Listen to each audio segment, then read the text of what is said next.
Hello, I'm Amy Zawi with the Jerusalem Connection Red Alert Report for Wednesday, May 16th. Some good and not so good news from around the globe.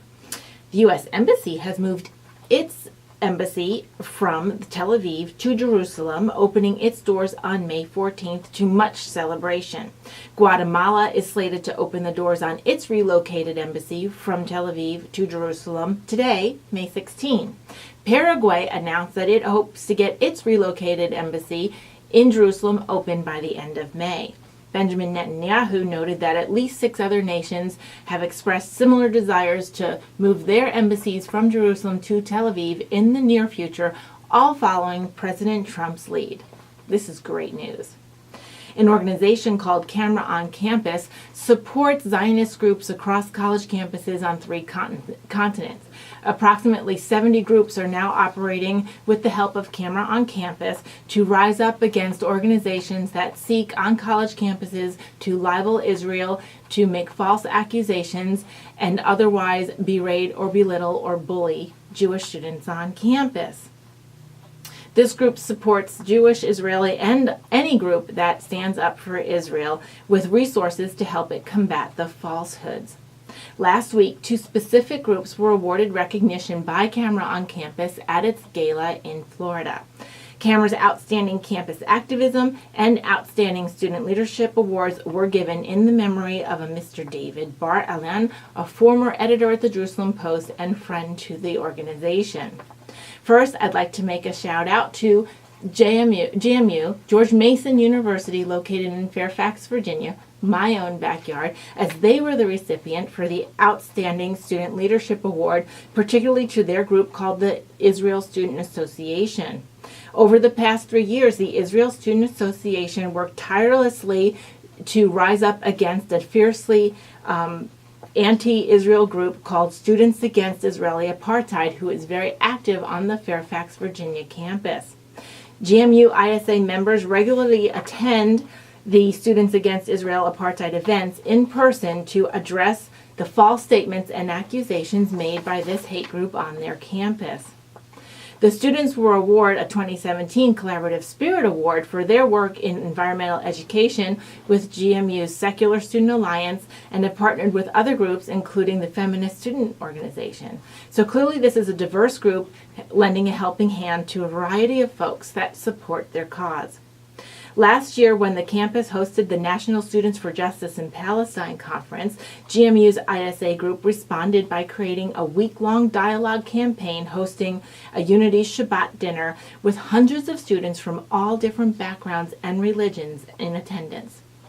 The second award, the Outstanding Campus Activism Award, went to a group called Knights for Israel at the University of Central Florida. They are known for standing up to the SJP, the Students for Justice in Palestine, and transforming otherwise anti-Israel students into Zionist activists. The Knights for Israel has demonstrated time and time again their ability to build a continuously growing Israel community on campus, with education and highly attended events on campus.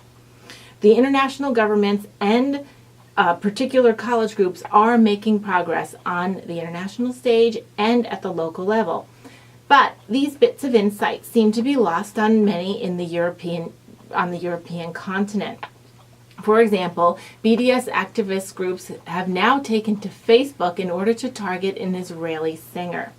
An Israeli entrant into a song contest hosted by Eurovision, where singers and songwriters can compete for recognition and showcase their talent, this young woman is being targeted by the BDS group for, quote, 0 points for Netta. A young lady named Netta Barzali is a former Navy member in Israel, and she is now competing on the European stage in this song contest, and she is favored to win due to her exuding talent.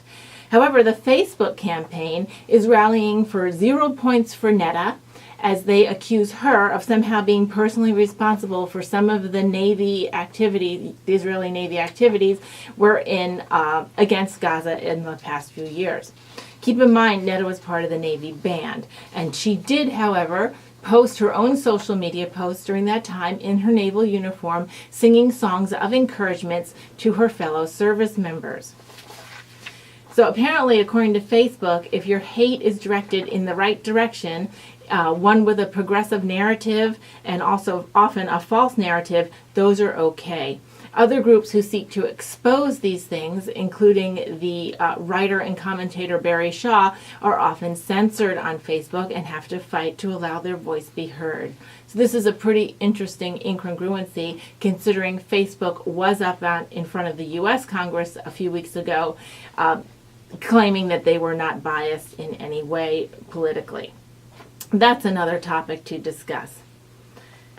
I wanted to bring these all to your attention because the overwhelming good news is the movement of the USA embassy from Tel Aviv to Jerusalem and the other embassies that are following in its wake. And this is extraordinary progress that comes 2 decades after it was promised to Israel by the United States Congress. The Camera on Campus Awards allow us to see how at the ground level, the grassroots level, students are making gains in proclaiming the truth with the support of resources that come through various larger organizations.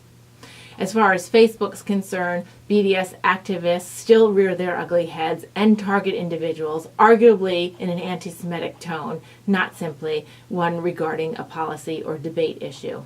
So let's keep that in mind, and you can feel free to go on Facebook and comment on that Eurovision protest BDS Facebook site and tell them how wrong they are. That's something that you can do to voice your sense of truth. Shavua Tov.